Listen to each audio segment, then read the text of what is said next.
Hello साथियों, नमस्कार। आप सभी का फिर से आपके अपना यूट्यूब परिवार बीएसवी गुरुजी में स्वागत है। साथियों, इस क्लास में क्लास 10 साइंस का इम्पोर्टेंट क्वेश्चन हम आपको बताने वाले हैं जो एनसीईआरटी बुक का होगा और इस तरह से आपको पढ़ना है कि एक भी प्रश्न छूट नहीं पाएगा। गारंटी के साथ हम आपको 45 से ऊपर प्रश्न इस वीडियो में आपको बताने वाले हैं। इससे पिछले वीडियो में हमने आपको 1 से लेकर के 45 तक प्रश्न को बता चुके हैं और इस वीडियो में हम पूरी तरह से जैव प्रक्रम को खत्म करने वाले हैं। एक एक क्वेश्चन हम आपको बताने जा रहे हैं 10वीं का। इससे आपका कंपटीशन का भी तैयारी हो जाएगा। ऐसा ऐसा क्वेश्चन हम बताने वाले हैं जो आपने अभी तक नहीं पढ़ा होगा। गारंटी है आपको एग्जाम अगर प्रश्न पूछा जाएगा तो यहीं से पूछा जाएगा। तो वृक्क के संरचनात्मक एवं क्रियात्मक इकाई को क्या कहते हैं? वैसे तो आंसर आपको यहाँ पे मिल गया होगा, लेकिन हम आपको वैसे क्वेश्चन को विशेष तौर पे बताने वाले हैं जो आपके एग्जाम में पूछा जाएगा। साथ ही साथ इसका पीडीएफ आप कैसे और कहाँ से डाउनलोड कर सकते हैं या कैसे आप ले सकते हैं, पूरी जानकारी हम आपको देंगे और अच्छे अच्छे नोट्स भी आपको देंगे। बिहार बोर्ड 2025 की दृष्टि से यह सारे प्रश्न इम्पोर्टेंट होगा और जो प्रश्न अधिक इम्पोर्टेंट होगा उसको हम आपको विशेष जोर देकर बताते चलेंगे। चलिए ज़्यादा समय नहीं लेंगे। पहला प्रश्न है, वृक्क की संरचनात्मक और क्रियात्मक इकाई को हम लोग नेफ्रॉन कहते हैं। नेफ्रॉन को याद रखिएगा, नेफ्रॉन की सबसे छोटी इकाई को हम लोग न्यूरॉन कहते हैं। ठीक है, न्यूरॉन कहते हैं। ठीक है, आगे बढ़ेंगे। 47 नंबर प्रश्न है, मनुष्य के शरीर की सबसे बड़ी ग्रंथि क्या है? दोस्तों, सबसे बड़ी ग्रंथि की बात कहा गया है, यानी यहाँ पे लार्जेस्ट ग्लैंड क्या है, तो यानी सबसे बड़ी ग्रंथि क्या है, तो वो है आपका लीवर। जबकि इसी लीवर को हम लोग यकृत के नाम से भी जानते हैं और इसी को कलेजा भी कहा जाता है। रेलवे आरआरबी में पूछा गया था क्वेश्चन, मानव शरीर की सबसे बड़ी ग्रंथि क्या है, तो वहाँ पे कलेजा था ऑप्शन में। तो काफ़ी बच्चे ने वहाँ पे गलत कर दिए थे, काफ़ी भाई लोग गलत कर दिए थे। आज से आपको याद रखना है, ध्यान रखना है। सबसे छोटी ग्रंथि क्या होती है? तो सबसे छोटी ग्रंथि जो होती है वो होता है आपका पीयूष ग्रंथि। मानव शरीर की सबसे बड़ी ग्रंथि यकृत और सबसे छोटी ग्रंथि जो होता है वो आपका होता है पीयूष ग्रंथि होता है। ठीक है, पीयूष ग्रंथि होता है। उम्मीद है कि इतना बात आप याद रखेंगे। चलिए आगे बढ़ेंगे और आपका 48 नंबर प्रश्न है, स्वपोषी पोषण के लिए आवश्यक क्या है? ऑक्सीजन, सूर्य की प्रकाश, क्लोरोफिल, जल। तो इसमें स्वपोषी पोषण के लिए आवश्यक क्या नहीं है? यहाँ पे नेगेटिव की चर्चा हुई है तो आंसर भी नेगेटिव हो जाएगा। तो प्रकाश संश्लेषण की प्रक्रिया में या स्वपोषी में हम लोग को ऑक्सीजन की आवश्यकता नहीं होती है। ऑप्शंस आपका ए जो है ये बिल्कुल रूप से सही हो जाएगा। 49 नंबर प्रश्न आपसे पूछा जा रहा है, इनमें किसके द्वारा अमीबा में भोजन का अंतर ग्रहण होता है? तो सबसे पहले यहाँ पे पकड़ेंगे कि भोजन का अंतर ग्रहण का मतलब होता है भोजन अंदर ग्रहण करते हैं। अमीबा एक कोशिकीय जीव है जो भोजन को अंदर ग्रहण करने के लिए कुटपाद की सहायता लेती है। आंसर आपका यहाँ पर ऑप्शन ए कुटपाद हो जाएगा। ठीक है, और इसमें भोजन रसधानी होता है, भोजन रसधानी की मदद से ये भोजन को पचाते हैं। 50 नंबर प्रश्न है, पौधों में श्वसन की क्रिया के अंतर्गत एडीपी के टूटने से कितना ऊर्जा मुक्त होते हैं? ये एडीपी क्या होता है? देखिए, एक आपने पढ़े होंगे अभी तक एटीपी में होता था एडोनोसिन ट्राइफॉस्फेट, इसका फुल फॉर्म होता था एडोनोसिन ट्राइफॉस्फेट। इसका फुल फॉर्म आप लोग लिख लीजिएगा, एडीपी का भी बताएंगे, एडोनोसिन ट्राइफॉस्फेट। ठीक है, ट्राइफॉस्फेट होता है। ठीक है, यानी 3 अणु का होता है यहाँ पे। और यहाँ पे एडीपी का मतलब होता है एडोनोसिन डाइफॉस्फेट। यहाँ ट्राई की जगह जो है यहाँ पे डाई हो जाएगा तो ये डाइफॉस्फेट हो जाएगा। इसमें जो है कितने ऊर्जा मुक्त होती है, तो यहाँ पर जो है ऊर्जा इसमें कितना मुक्त होता है वो नहीं दिया गया है, काफ़ी कम मात्रा में ऊर्जा मुक्त होता है। इनमें से कोई नहीं ऑप्शन हो जाएगा, इसमें आंसर इसका नहीं दिया हुआ है। ठीक है, आगे बात करते हैं। 51 नंबर प्रश्न है, रक्त की थक्का बनने में क्या सहायता होता है? काफ़ी भी एक क्वेश्चन है, परीक्षा के लिए याद रखिएगा। रक्त का थक्का बनने में सहायक क्या होता है? यहाँ पे रक्त बिंबाणु होता है जिसको थ्रोम्बोसाइट भी कहते हैं। ठीक है, या हिपोप्रोटीन कहते हैं।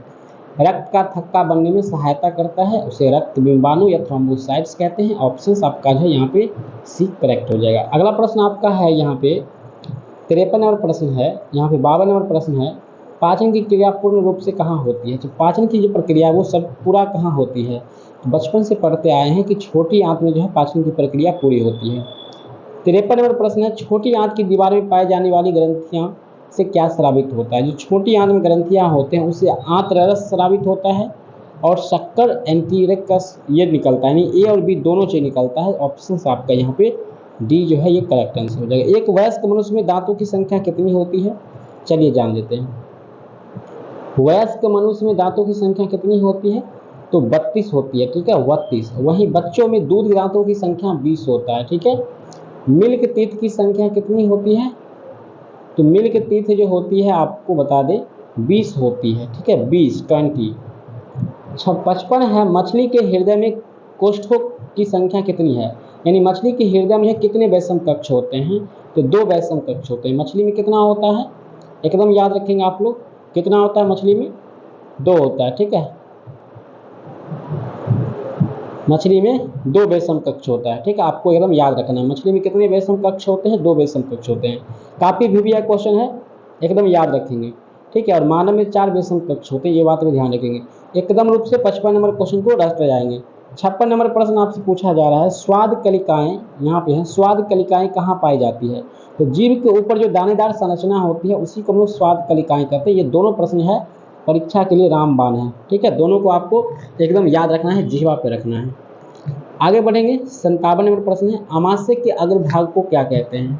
यानी स्टोमास जो होता है, आमाशय होता है पेट में, जैसे कि इस तरह से आकृति होता है आपका, इसमें जो है यहाँ पे हम लोग देख लेंगे, इसमें आमाशय को क्या हम लोग कहते हैं, ठीक है, ये आमाशय होता है। आमाशय के आगे वाले भाग को क्या कहते हैं? आमाशय 3 भाग में बटे होते हैं, ध्यान रखिएगा। आमाशय कितने भागों में बटे होते हैं? तो 3 भाग में बटे होते हैं, ठीक है। इस 3 भागों का नाम हम याद रखेंगे। तो आंसर यहाँ पर चलेगा कार्डियक। जो पहला भाग जो होता है कार्डियक होता है, दूसरा भाग पाइलोरिक होता है और तीसरा भाग आपका फुंडिक होता है, ठीक है। 3 भाग होता है, कार्डियक होता है पहला, दूसरा होता है पाइलोरिक और तीसरा होता है फुंडिक। चलिए 58 नंबर प्रश्न है, मुख गुहा के पिछला भाग को क्या कहते हैं? तो मुख गुहा के जो पीछे का भाग होता है उसे हम लोग ग्रसनी कहते हैं, ग्रसनी, लिम्फ कहते हैं, ठीक है। ऑप्शन आपका ए याद रखेंगे। चलिए आगे बढ़ेंगे, काफ़ी इंपॉर्टेंट क्वेश्चन है। निम्नलिखित में कौन सजीव के मुख्य लक्षण है? यानी सजीव के मुख्य लक्षण कहता है, ठीक है। तो सजीव का सबसे बड़ा जो लक्षण है वो है आपका श्वसन, ठीक है। प्रकाश संश्लेषण तो सजीव में होता है लेकिन सभी सजीव में नहीं होता है, तो श्वसन जो है सभी सजीवों का सबसे मेन अच्छी आंसर हो जाएगा बी, आपका ऑप्शन हो जाएगा, ठीक है। आगे बढ़ते हैं, अगला प्रश्न है 60 नंबर। छोटी आंत एवं बड़ी आंत के जोड़ पर, यानी छोटी आंत और बड़ी आंत के बीच में पाए जाने वाले एक छोटी नलीनुमा संरचना को क्या कहते हैं? नलीनुमा संरचना होता है उसको सिक्किम कहते हैं, सिक्किम, रेक्टम से ऊपर होता है जिसको सिक्किम कहते हैं। ऑप्शन आपका ए है ये बिल्कुल रूप से करेक्ट आंसर हो जाएगा। 61 नंबर प्रश्न है आपके सामने, छोटी आंत में भोजन के पाचन में निम्नलिखित में से किस रस की भूमिका होती है? छोटी आंत में जो होता है भोजन जो पचता है इसमें सभी एंजाइम की आवश्यकता होती है, पित्त रस के भी, आंत रस के भी और अग्नाशयी रस के भी। तो इनमें से सभी ऑप्शन है आपका सही हो जाएगा आपका। 62 नंबर प्रश्न एकदम रूप से याद रखेंगे आप लोग, काफ़ी महत्वपूर्ण है एग्जाम की दृष्टि से। आमाशय में अधपचे यानी आधा पचे हुए भोजन के लय की तरह स्वरूप को क्या कहते हैं? लय की तरह जो होता है उसको हम लोग कायम कहते हैं, कायम, ठीक है। एकदम रूप से याद रखेंगे, ऑप्शन नंबर ए। 63 नंबर प्रश्न है, निम्नलिखित में कौन एमिनो अम्ल के विखंडन से बनते हैं? तो एमिनो अम्ल के विखंडन से क्या बनता है? इसके विखंडन से जो आपका बनता है वो अमोनिया बनता है, और अमोनिया का जो फॉर्मूला होता है NH3 होता है। 64 नंबर प्रश्न है, स्वपोषी पोषण के लिए आवश्यक क्या है इनमें सभी? स्वपोषी जो अपना भोजन स्वयं बनाते हैं उसे हम लोग स्वपोषी कहते हैं। इसमें सूर्य की प्रकाश, क्लोरोफिल, जल, कार्बन डाइऑक्साइड ये सब की आवश्यकता होती है। सूर्य के प्रकाश से विटामिन डी मिलता है, ये क्वेश्चन भी आपको याद रखेंगे। चायल का अवशोषण कहाँ होता है? देखिए चायल का अवशोषण कहाँ होता है, बिल्कुल याद रखिएगा, इलियम में होता है। छोटी आंत का भाग है इलियम, उसी को हम लोग चायल अवशोषण यहीं पे होता है। ऑप्शन आपका जो है 65 नंबर का ए हो जाएगा, बिल्कुल सही हो जाएगा। आप लोग स्क्रीनशॉट इसका ले सकते हैं, वैसे हम आपको PDF दे देंगे बिल्कुल मुफ्त में। बने रहिएगा वीडियो के साथ, वीडियो को लाइक कर लीजिएगा, चैनल को भी सब्सक्राइब कर लीजिएगा। परीक्षा तक हम आपको सारे ऑब्जेक्टिव तैयार करा देंगे, ठीक है।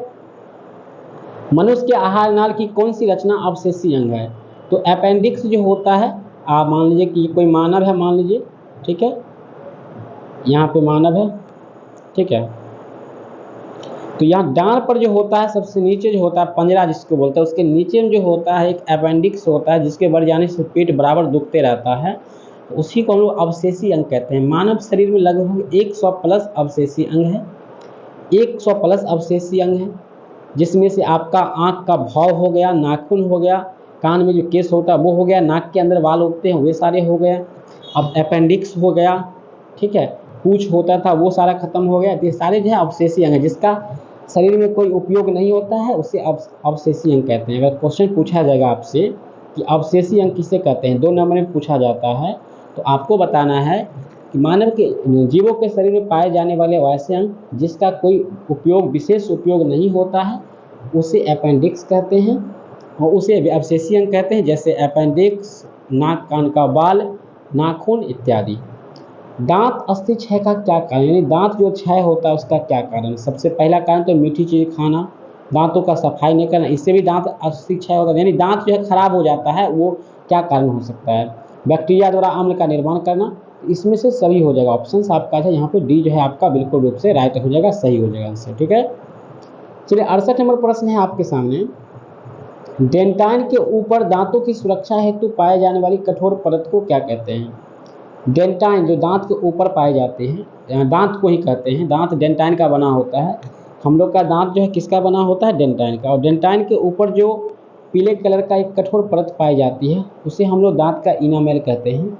मानव शरीर की सबसे कठोर पदार्थ दांत का इनामेल होता है, याद रखेंगे सभी बच्चे, ठीक है। अगला प्रश्न आपका है 69 नंबर है। यहाँ पे कहा जा रहा है पैरामीशियम में भोजन का अंतर्ग्रहण कैसे होता है, यानी पैरामीशियम एक जीव होता है जो चप्पल के आकार का होता है, ठीक है, चप्पल के आकार का होता है, याद रखेंगे आप लोग। ये जो होता है इसका भोजन का अंतर्ग्रहण कैसे होता है, इसमें ये है कोशिका मुख द्वारा करता है, ठीक है। ऑप्शन आपका बी है, ये सही आंसर हो जाएगा। आगे 70 नंबर प्रश्न है, प्रकाश संश्लेषी इकाई क्या है, यानी प्रकाश संश्लेषण की इकाई क्या है, तो वो हो जाएगा क्लोरोफिल। क्लोरोफिल को हिंदी में हम लोग हरित लवक कहते हैं, प्रकाश संश्लेषी अंगक है। हरित लवक या क्लोरोफिल को प्रकाश संश्लेषी अंगक कहते हैं। प्रकाश संश्लेषण की प्रक्रिया का मुख्य उपोत्पाद क्या है, यानी प्रकाश संश्लेषण की प्रक्रिया में मुख्य रूप से उत्पादन के रूप में क्या बनता है, तो प्रकाश संश्लेषण के बाद जो है वो बनता है ग्लूकोज, लेकिन वो बाहर निकलने वाली गैस के रूप में जो बनता है वो बनता है आपका ऑक्सीजन, O2 बनता है, ठीक है, ध्यान रखिएगा। 72 है, पैरामीशियम में पाए जाने वाली पोषण की विधि क्या है, तो पैरामीशियम जो पोषण की विधि है वो कौन सी विधि है, तो प्राणी संपोषी। पैरामीशियम में प्राणी संपोषी होती है, आपका ऑप्शन नंबर डी हो जाएगा। चलिए आगे बढ़ेंगे। 73 नंबर प्रश्न आपके सामने है, निम्नलिखित में से किसे प्रकाश संश्लेषी अंगक कहा जाता है, तो अभी हमने आपको ऊपर में बताया है हरित लवक को कहा जाता है, ऑप्शन आपको डी रखना है। हरित लवक को अंग्रेजी में क्लोरोफिल कहा जाता है। 74 नंबर प्रश्न आपके सामने आ रहा है, जो कि बहुत ज़्यादा महत्वपूर्ण प्रश्न है। कह रहा है निम्नलिखित में से जठर ग्रंथि की कौन सी कोशिका हाइड्रोक्लोरिक अम्ल का स्राव करता है, एकदम रूप से याद करिएगा, ये क्वेश्चन हो जाएगा भित्तीय कोशिका, ठीक है, बहुत ही अच्छा प्रश्न था ये। अगला प्रश्न है 75 नंबर, मनुष्य के मुख गुहा में कितनी जोड़ी लाल ग्रंथियां पाई जाती है, एकदम रट लीजिएगा ये क्वेश्चन, ठीक है, 2 नंबर के लिए भी ये क्वेश्चन रट जाइएगा। पूछा जाता है लाल ग्रंथि का नाम लिखे, चलिए हम आपको नाम भी बता देते हैं। तो मुख गुहा में कितनी जोड़ी लाल ग्रंथि पाई जाती है, तो आंसर आपका हो जाएगा 3। पहला क्या हो जाएगा, सब मैंडिबुलर ग्रंथि, ठीक है, सब मैंडिबुलर ग्रंथि हो जाएगा पहला। दूसरा हो जाएगा सब लिंगुअल ग्रंथि हो जाएगा आपका, ठीक है, और तीसरा हो जाएगा आपका पैरोटिड ग्रंथि, ठीक है, पैरोटिड ग्रंथि। इस तरह से आपका जो यहाँ पर 3 ग्रंथि हो जाएगा, ठीक है, सब मैंडिबुलर, सब लिंगुअल और पैरोटिड ग्रंथि, ठीक है, सब मैंडिबुलर, सब लिंगुअल ग्रंथि, पैरोटिड ग्रंथि, 3 ग्रंथि होते हैं। 2 नंबर में पूछा जाता है तीनों ग्रंथि का नाम लिखने के लिए। 76 नंबर प्रश्न है, इनमें कौन सी रचना द्वारा अमीबा में भोजन का अंतर्ग्रहण होता है, यानी अमीबा अपना भोजन कैसे ग्रहण करते हैं, तो पीछे भी बता चुके हैं कुटपाद। पेप्टोन पेप्टाइड्स को निम्नलिखित में से किस रूप में तोड़ते हैं, तो एमिनो अम्ल में टूटता है। ज़्यादातर जो एंजाइम होता है वो एमिनो अम्ल में ही टूटते हैं, ठीक है, ऑप्शन ए बिल्कुल रूप से VBI प्रश्न है। 71 नंबर आपको याद, 77 नंबर आपको याद रखना है। 78 नंबर प्रश्न आपसे पूछा जा रहा है भाई, कहा जा रहा है प्रश्न, कोशिका के किस भाग में शरीर के सारे गुण विद्यमान होते हैं, एकदम इसको रट जाइए क्वेश्चन को, ठीक है। कोशिका के किस भाग में सजीव के सारे गुण उपस्थित होते हैं? तो वो है कोशिका झिल्ली। ऑप्शन आपका ए हो जाएगा सही। 79 है, निम्नलिखित में से किस छिद्र द्वारा ग्रसनली से जुड़ी होती है? तो एपिग्लोटिक्स के द्वारा। ठीक है, किस छिद्र द्वारा? एपिग्लोटिक्स के द्वारा नहीं, यहाँ पे ग्रासनली जुड़ी होती है। अच्छा, ऑप्शंस देख लेते हैं। यहाँ पे निगल द्वार द्वारा जुड़े होते हैं। ठीक है, यहाँ पे ग्रसनी और ग्रासनली। ग्रसनी याद रखिएगा, यहाँ पे ग्रसनी और एक होता है आपका ग्रासनली। ये जो किस छिद्र के द्वारा जुड़े होते हैं? ये निगल द्वार के द्वारा जुड़े होते हैं। और निगल द्वार और कंठ द्वार के बीच में एक ग्लोटिक्स होता है, एक दीवार होता है जिसको एपिग्लोटिक्स कहते हैं। जब आप भोजन को अंदर ग्रहण करते हैं, ये सांस द्वार को रोक देते हैं, कंठ को रोक देते हैं हवा को अंदर जाने से। और जब भोजन ग्रहण करते हैं तो उस समय ये क्या कर देते हैं? उस समय जो है ये कंठ द्वार को झाँपते हैं, और जब हवा लेते हैं तो उस समय निगल द्वार को ढक देते हैं। एपिग्लोटिक्स भी याद रखिएगा, पीछे क्वेश्चन बताए भी हैं।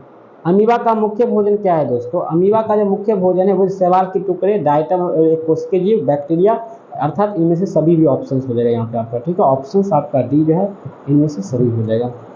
81 है, ग्रहणी किसका भाग है? ग्रहणी जो है इलियम ग्रहणी, ये सारा जो है छोटी आंत का एक भाग है। ऑप्शंस आपका सी सही हो जाएगा। VBA प्रश्न है, इसको याद रखिएगा।